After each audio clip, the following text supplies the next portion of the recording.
ಜೀವನದಲ್ಲಿ ಆಸೆ ಪಡುವುದು ಏನನ್ನು ಒಳ್ಳೆಯ ಗುಣವಂತನನ್ನು ಮದುವೆ ಆಗಬೇಕು ಎಂಬುದಾಗಿ ಕೆಲವೆಲ್ಲ ಯೋಚನೆ ಇರ್ತದೆ. ಮನ್ಮತ್ತು ಸದೃಶಗಳು ಅಂತ ವರವನ್ನು ಸಿಕ್ಕಿದರೆ ಸಾಕು ಎಂಬುದಾಗಿ, ಆತನಿಗೆ ಗುಣ ಉಂಟಾ ಎಂಬುದಾಗಿ ಯೋಚನೆ ಮಾಡುವುದಿಲ್ಲ. ಯಾವೇ ಹೆಣ್ಣಾಗ್ಲಿ ಒಳ್ಳೆಯ ಗುಣವಂತ ಸದ್ಗುಣವಂತ ಪತಿಯಾಗಬೇಕೆಂಬುದಾಗಿ ಆಸೆ ಪಡುವುದು ಸಹಜವೇ. ವಿಷಯ ಹೌದು. ತಂದೆಯಾದವ ಅವನ ಯೋಗ್ಯತೆ ತಿಳಿತಾನೆ, ಅಳಿಯನಾಗುವ ಯೋಗ್ಯತೆ ಇದ್ದವತ್ತಾಗಬೇಕು ಅಂತ. ಹಾಗೆ ಅಂತ ತಾಯಿಯಾದವಳು ಯೋಚನೆ ಮಾಡುವುದೇನು, ಅವಳು ಸ್ವಲ್ಪ ಹಣವಂತನಾಗಬೇಕು ಅಂತ. ಆದ್ರೆ ಮದುವೆ ಆಗುವಂತ ಹೆಣ್ಣು ಯೋಚಿಸುವುದು ಅವ ಸುಂದರನಾಗಿರ್ಬೇಕು. ಅಲ್ಲ, ಆಶೆ ಯಾರ್ದು ತಪ್ಪಲ್ಲ. ಎಷ್ಟು ಸುಂದರನಿದ್ದರೆ ಏನು ಪ್ರಯೋಜನಂತೆ, ಆತನಲ್ಲಿ ಗುಣ ಇಲ್ಲದಿದ್ದರೆ ಯೋಚನೆ ಮಾಡ್ಬೇಕಾಗ್ತದಲ್ಲ. ಹೌದು ಕಾಂತ, ನಿಮ್ಮ ಕೈ ಹಿಡಿದವಳು ನಾನು. ನನ್ನ ಮನಸ್ಸಿಗೆ ನೋವಾಗುವ ಹಾಗೆ ವಿವರಿಸಿದಳು ತಾವಲ್ಲ, ನಿಮ್ಮ ಮನಸ್ಸಿಗೆ ನೋವಾಗುವ ಹಾಗೆ ನಾನು ವಿವರಿಸಿದಲ್ಲ. ಇಲ್ಲ, ಯಾವ ರೀತಿಯಂತ ವಿರಸ ನಮ್ಮಲ್ಲಿ ಇಷ್ಟರವರೆಗೆ ಕಾಣಬಾರದು. ಯಾಕೆಂದ್ರೆ ನಮ್ಮ ಜೀವನ ಇತರರಿಗೆ ಕೂಡ ಆದರ್ಶ ಆಗ್ಬೇಕಲ್ಲ. ಪ್ರತಿನಿತ್ಯ ನೀವು ಕರೀದ ಹೇಳ್ತಿರುವಂತ ಮಾತು ಆ ರೀತಿ ಸತಿಪತಿರು ಹೇಗಿರ್ಬೇಕೆಂಬುದಾಗಿ. ಆ ರೀತಿ ನಡೆದರೆ ಬಾಡು ಬಂಗಾರ, ಬೆರೆತು ನಡೆದರೆ ಬಾಡು ಶೃಂಗಾರ. ಅರಿತು ಬೆರೆತು ನಡೆದರೆ ಜೀವನವು ಸಾಕ್ಷಾತ್ಕಾರ ಹೊಂದೋದಕ್ಕೆ ಸಾಧ್ಯ ಉಂಟು. ಕಾಂತ, ನನ್ನೊಂದು ಮಾತನ್ನು ತಾವು ಕೇಳುತ್ತೀರಾ? ಅವಸರದಲ್ಲಿ ತಾವು ಹೊರಟು ನಿಂತಿದ್ದೀರಿ. ಹೋಗುವಂತ ನಿಮ್ಮನ್ನು ತಡೆಯಬಾರದು. ಯಾಕೆಂದ್ರೆ ನಿಮ್ಮ ಅರ್ಧಾಂಗಿ ನಾನು. ಗಂಡನದು ಯಾವ ಕಾರ್ಯಕ್ಕೆ ಹೋಗುವಾಗ ಸಂತೋಷದಿಂದ ಕಳುಹಿಸಿಕೊಡ್ಬೇಕಾದ್ದು ಸತ್ಯಾದವಳು ನನ್ನ ಧರ್ಮ. ಹಾಗಂತ ನಾನು ಯಾವ ಪರಿಸ್ಥಿತಿಯಲ್ಲಿ ಇದ್ದೇನೆಂದ ತಾವು ಯೋಚನೆ ಮಾಡ್ಬೇಕಲ್ಲ. ಏನು ಪರಿಸ್ಥಿತಿ? ಈಗ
ಕೈ ಹಿಡಿದಂತ ಗಂಡನಿಂದ ಸತ್ಪುತ್ರನ್ನು ಪಡೆಯಬೇಕಾದ್ದು ಹೆಣ್ಣಾದವಳ ಕರ್ತವ್ಯ.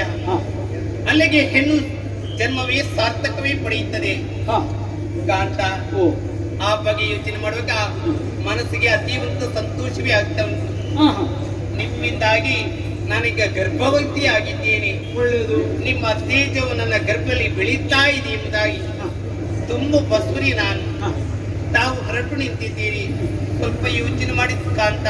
ಯಾಕೆ ಯೋಚನೆ? ಹೆಣ್ಣಾದಳು ಗರ್ಭವನ್ನು ಧರಿಸಿದ ಅಂದಿನಿಂದ ಮಗುವನ್ನು ಪಡೆಯುವವರೆಗೆ ಗಂಡನ ಜೊತೆಲಿ ಇರಬೇಕು, ಗಂಡನ ಸುಂದರ ಮುಖವನ್ನು ನೋಡ್ಬೇಕು ಎಂಬುದಾಗಿ ನಾನಾ ರೀತಿಯಿಂದ ಕನಸನ್ನು ಕಾಣ್ತಾಳೆ. ಅಪರಾಧ ಅಂತ ಆಗ್ತಿಲ್ಲ ತಾನೆ. ನಿಮ್ಮನ್ನು ಬಿಟ್ಟಿದ್ದಕ್ಕೆ ನನ್ನ ಮನಸ್ಸು ಒಪ್ಪುತ್ತಾ ಇಲ್ಲ. ಅದಕ್ಕೆ ಮನಸ್ಸಿಗೆ ಶೋಕವೇ ಆವರಿಸ್ತಾ ಇದೆ. ಆದ್ರಿಂದ ನಿಮ್ಮನ್ನು ಅರಕ್ಷಣೋ ಬಿಟ್ಟಿರುವುದಕ್ಕೆ ನನ್ನ ಮನಸ್ಸು ಒಪ್ಪುತ್ತಾ ಇಲ್ಲ. ತಾವು ನನ್ನನ್ನು ಬಿಟ್ಟು ಹೋಗುವುದು ಸರಿಯಲ್ಲ ಎಂಬುದಾಗಿ. ಹೌದು ಪ್ರಭು. ಇಷ್ಟು ಹೇಳಲಿಕ್ಕೆ ನೀನು ಹತ್ತಿರ ಬಂದಂತ. ಇಷ್ಟೇ ಅಲ್ಲ, ನಾನು ಹೋಗ್ಬಾರ್ದು ಎಂಬುದಾಗಿ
ಪ್ರಾಣೀಶ್ವರ, ನಿನ್ನ ಈ ಸ್ಥಿತಿಯನ್ನು ಅರಿಯದವನ ನಿನ್ನ ಗಂಡ ಅಲ್ಲ ಅಂತ ಭಾವಿಸಬೇಡ.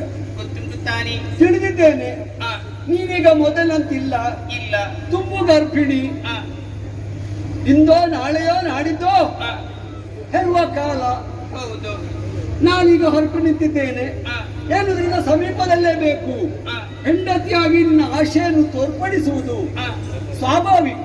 ಆ, ಆದರೆ ಹೆಂಡತಿಯ ಮಾತನ್ನು ಕೇಳಿ ನಾನು ಇಲ್ಲೇ ಉಳಿದೆಯಿಂದ ಆದರೆ ಆ, ನಾಳೆ ಏನಾಗ್ತದೆ ಹೇಳು. ಏನಾಗ್ತದೆ ಪ್ರಭು?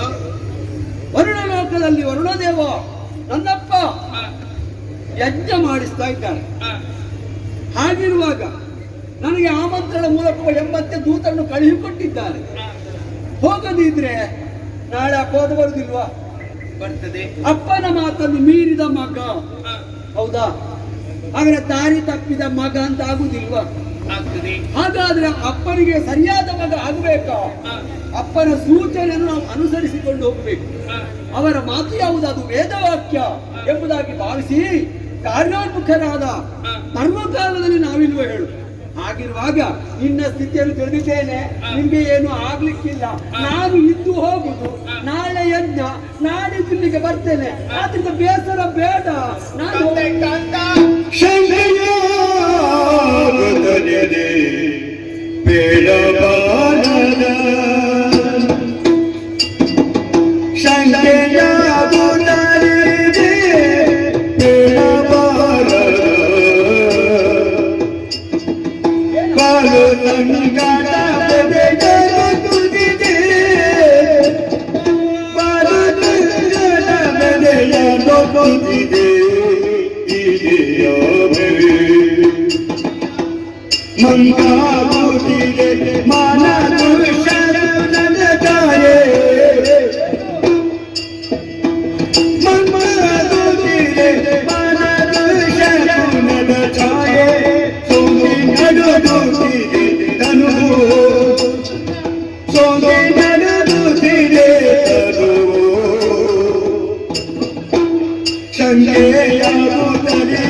ಪ್ರಾಣೇಶ್ವರಿ, ತಾನು ಹೋಗ್ತೀನಿ ಎಂಬುದಾಗಿ ಮುಂದುವರಿಯುತ್ತಾ ಇದ್ದೀರಿ. ಸಂತೋಷದಿಂದ ಕಳುಹಿಕೊಡು. ತಂದೆಯ ಆಜ್ಞೆಯನ್ನು ಪಾಲಿಸಬೇಕಂದು ಪುತ್ರನಂತ ನಿಮ್ಮ ಧರ್ಮ. ಹಾ, ಆದ್ರೆ ನನಗೆ ಯಾಕೋ ಏನು ಧರ್ಮ ಸಂಕಟವೇ ಆಗ್ತಾ ಇದೆ. ಹಾ, ಹೇಳುವಂತ ಸ್ಥಿತಿಯಲ್ಲಿ ನಾನಿಲ್ಲ ಪ್ರಭು, ನಾನಿಲ್ಲ. ಹೌದಪ್ಪ, ನಿನಗೆ ಹೆದರಿಕೆ ಆಗ್ತದೆ. ಏನು? ನನ್ನ ಕಾಯವೇ ಕಂಪಿಸ್ತಾ ಇದೆ. ಹಾ, ಶುಕ್ರವೇ ನನಗೆ ಗೋಚರವಾಗ್ತಾ ಇದೆ. ಹಾ, ಯಾಕೆಂಬುದಾಗಿ ಎಷ್ಟು ಯೋಚನೆ ಮಾಡುವುದು ನನಗೆ ಅರ್ಥವೇ ಆಗ್ತಾ ಇಲ್ಲ. ಇದು ನಿನಗೆ ಸರಿಯಾಗಿ ರಾತ್ರಿ ನಿದ್ದೆ ಬರ್ತದ? ನಿದ್ರೆ ಬರ್ತದೆ ಪ್ರಭು, ಕನಸು ಬೀಳ್ತದ? ಕನಸು ಬೀಳುವುದಿಲ್ಲ. ಕನಸು ಬೀಳ್ತಂತಾದ್ರೆ ಒಳ್ಳೆ ನಿದ್ದೆ ಬರ್ತದೆ ಅರ್ಥ. ನಿದ್ದೆ ಇಲ್ಲಲ್ಲ ಕನಸು ಬರುದು.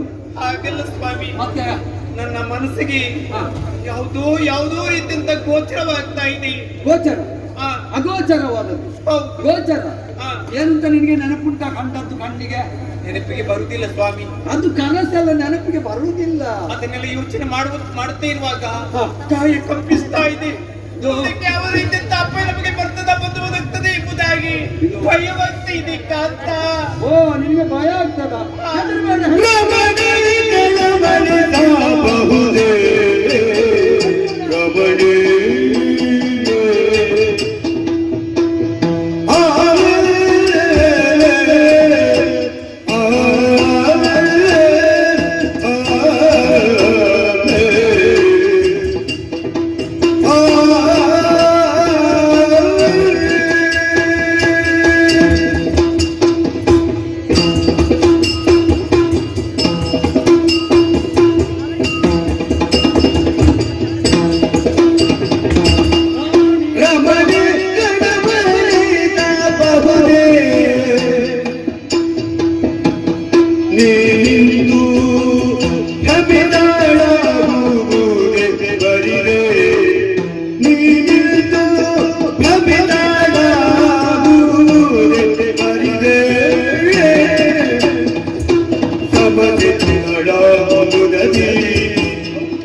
ಮಮತೆಗಳ ಮಮದದಿ ಅಂಬಿಕಾರಮಣನು ಭಜಿಸು ಮುರದಿ ಅಂಬಿಕಾರಮಣನು ಭಜಿಸು ಮುರದಿ ರಮಣಿಗಳ ಬಲಿಸಬಹುದೇ ನೀನಿಂದು ಕವಿಗಳ ದುರುದೆ ಹರಿದೇ ರಮಣಿ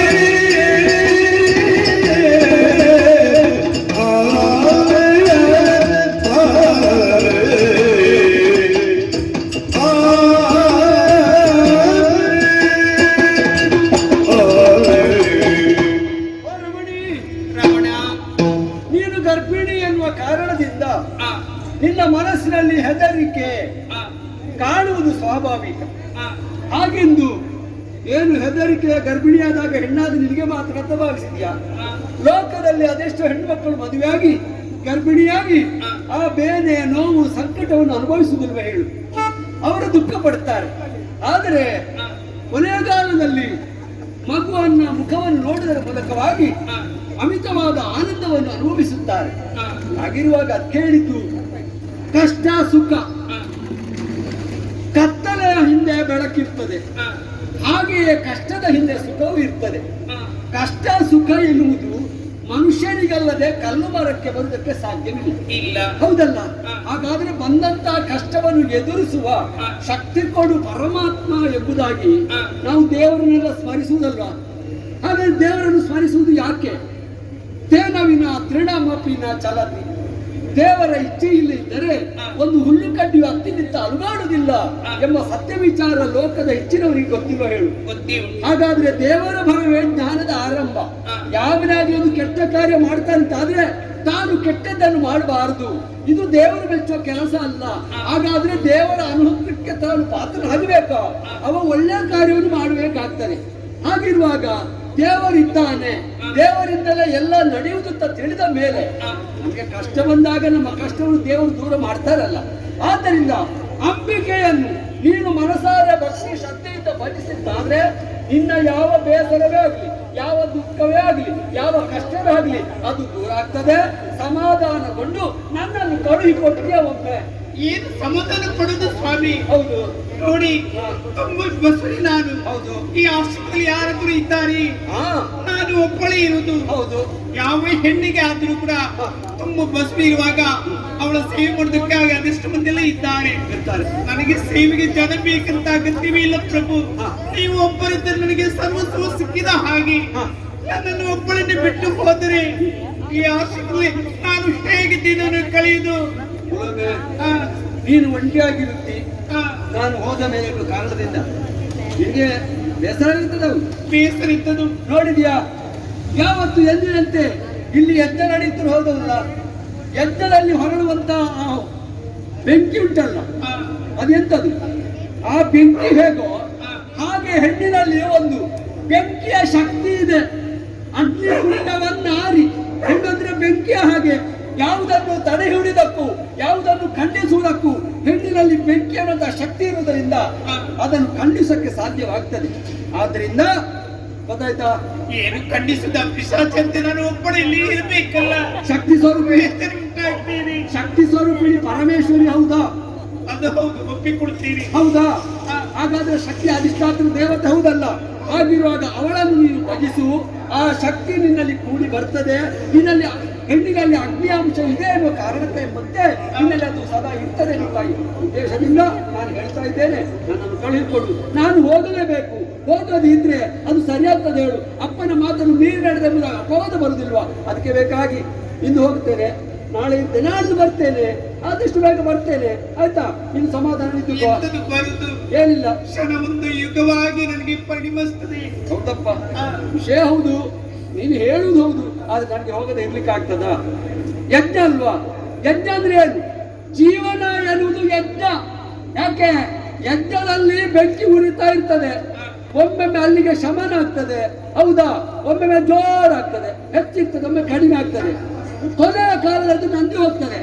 ಜೀವನವು ಹಾಗೆ, ಒಮ್ಮೆ ಮೇಲೆ ಏರ್ತದೆ, ಒಮ್ಮೆ ಕೆಳಗಿಳಿತದೆ, ಕೊನೆಯ ಗಳಿಗೆಯಲ್ಲಿ ಅಂತ್ಯವನ್ನು ಕಾಣ್ತದೆ. ಜೀವನ ಎಂಬುದು ಯಜ್ಞ ಎಂಬುದಾಗಿ ತಿಳಿದುಕೋ. ಆದ್ರಿಂದ ಯಜ್ಞಕ್ಕೆ ನಾನು ಹೊರಟಿದ್ದೇನೆ. ಆದ್ಮೇಲೆ ಇದು ಒಳ್ಳೆಯ ಕಾರ್ಯ ಅಲ್ವಾ? ಕಲ್ಯಾಣಕಾರಿ ಅಲ್ವಾ? ಒಳ್ಳೆಯ ಮಾತನ್ನು ಹೇಳಿದ್ದೀರಿ. ಗಂಡನಾದವ ಕೆಟ್ಟ ಕಾರ್ಯಕ್ಕೆ ಹೊರಟದ್ದಾದ್ರೆ ಹೆಂಡತಿ ಅದನ್ನು ತಡಿಬಹುದು, ಬೇಡ ಅಂತ ಹೇಳ್ಬೋದು. ನಾನು ಒಳ್ಳೆ ಕಾರ್ಯಕ್ಕೆ ಹೊರಟಿದ್ದೇನೆ, ಆದ್ರಿಂದ ಮಂಗಲ ಆಗಬೇಕಿದ್ರೆ ನೀನು ಮಂಗಲದಿಂದ ನನ್ನನ್ನು ಕಳಿಸಿಕೊಡ್ಬೇಕು. ನಾನು ಹೋಗಿ ಬರ್ತೇನೆ. ಇನ್ನು ತಡೆಯುವುದಿಲ್ಲ ಸ್ವಾಮಿ. ಹಾ. ತುಂಬಿ ಬಸುರಿ ನಾನು. ಬಸುವಿನಂತ ಹೆಣ್ಣಿನ ಪರಿಸ್ಥಿತಿ ಏನು ಎಷ್ಟು ಎಂಬುದು ಗರ್ಭನ ಹೊತ್ತಂತ ಹೆಣ್ಣಿಗೆ ಮಾತ್ರ ಅರ್ಥ ಆಗುದು. ಹೌದಪ್ಪ. ಮುಂದಕ್ಕೆ ನಾನು ಉಳಿತೇನೆ ಅಲಿಯುತ್ತೇನೆ ಯಾರಿಗೆ ಗೊತ್ತು. ಲೋಕದಲ್ಲಿ ಅದೆಷ್ಟೋ ಗಂಡಸರಿದ್ದಾರೆ, ಅಹಂಕಾರದ ಬೈತಾರೆ. ಹೇಗೆ ನಾವೆಲ್ಲ ಗಂಡಸರು ಬಹಳ ಮೇಲೆ ಅಂತ ಎಲ್ಲವನ್ನು ಮಾಡಿ ಪೂರೈಸ್ತೇವೆ ಅಂತ. ಯಾವ ಕಾರ್ಯವನ್ನಾದರೂ ಗಂಡಸರಾದರೂ ಮಾಡಬಹುದು, ಆದರೆ ಹೆರುವ ಒಂದು ವಿಷಯದಲ್ಲಿ ಹೆಣ್ಣಲ್ಲದೆ ಗಂಡಿನಿಂದ ಸಾಧ್ಯವಾಗ್ತದೆ. ಹಾಗಾದ್ರೆ ಈ ಲೋಕಕ್ಕೆ ಹೆಣ್ಣೇ ಮೊದಲು ಅಲ್ವಾ, ಗಂಡು ಆಮೇಲೆ. ಈಗ ಸಮಾಧಾನ ಆಯ್ತಾ? ಸಮಾಧಾನ ಆಯ್ತಲ್ಲ? ಸಮಾಧಾನ ಆಯ್ತು ಅಂತ ಆದ್ರೆ ನಾನು ಕಳಿಕೊಡು. ಆದಷ್ಟು ಬೇಗನೆ ಹೋಗಿ ಬನ್ನಿ. ಹೋಗಿ ಬರ್ತೇನೆ. ನೆನಪಿರ್ಲಿ. ನೀನು ಬೇಸರ ಮಾಡಬೇಡ, ಆದಷ್ಟು ಬೇಗ ಹೋಗಿ ಬರ್ತೇನೆ. ಮತ್ತೆ ವಿಷಯ ತಿಳ್ಕೊಂಡಿರ್ತೇನೆ.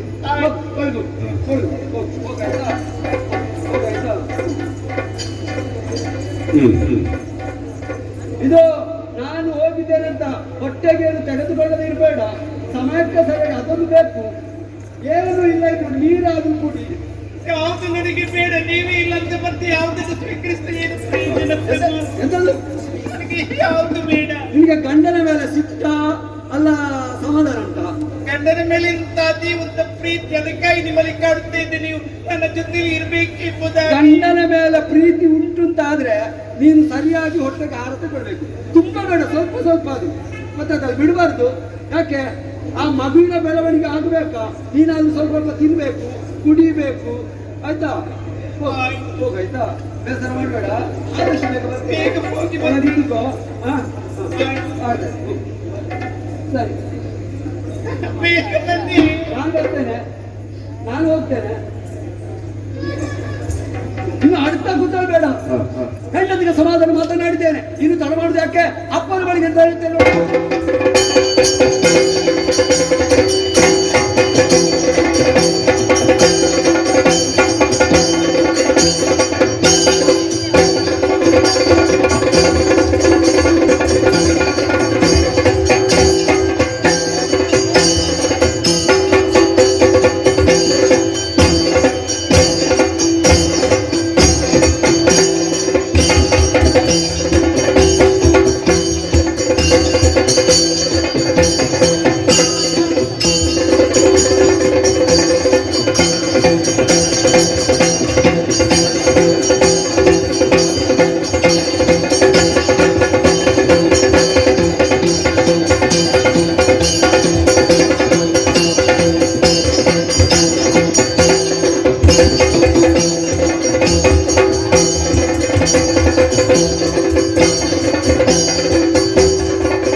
ದೇವಲೋಕದ ಸರ್ವಾಧಿಕಾರಿ ಯಾರು ಎಂಬ ಹಾಗೆ ಅರಿತಿರುವಿರಿ.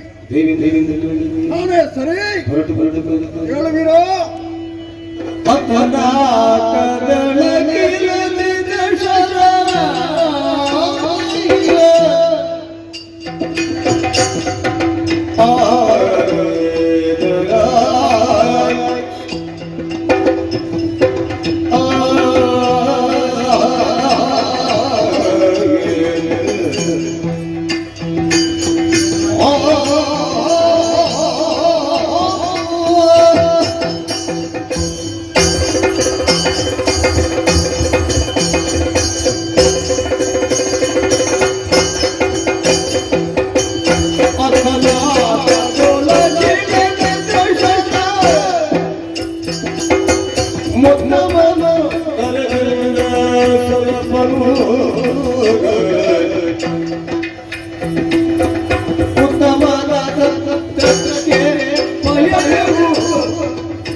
ಪಾಲಿಸು.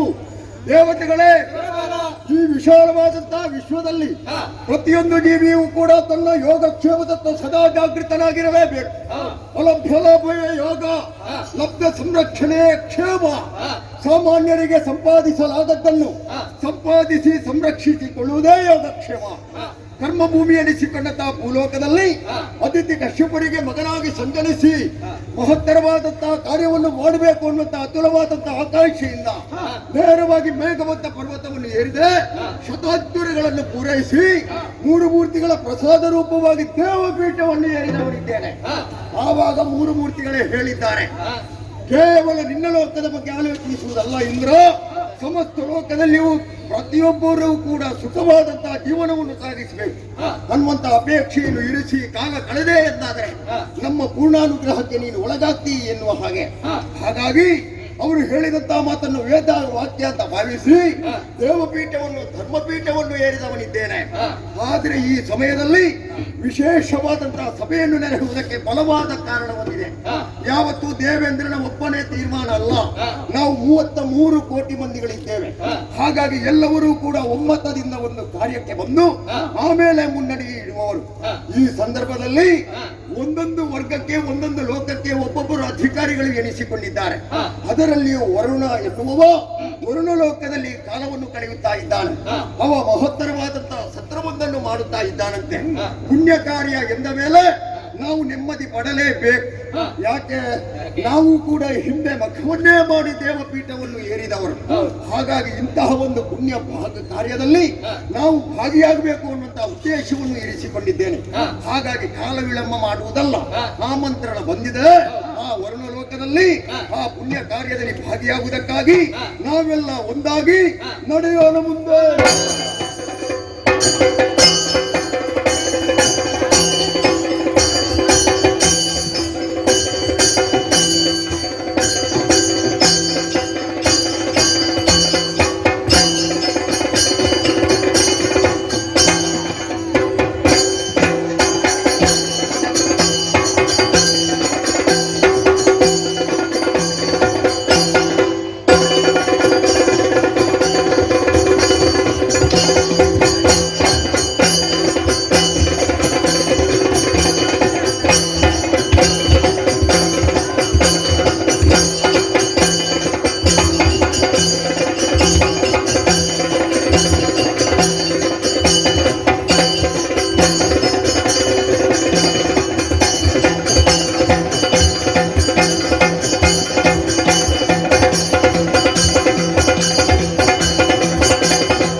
ಮೌನಬಹುದೇ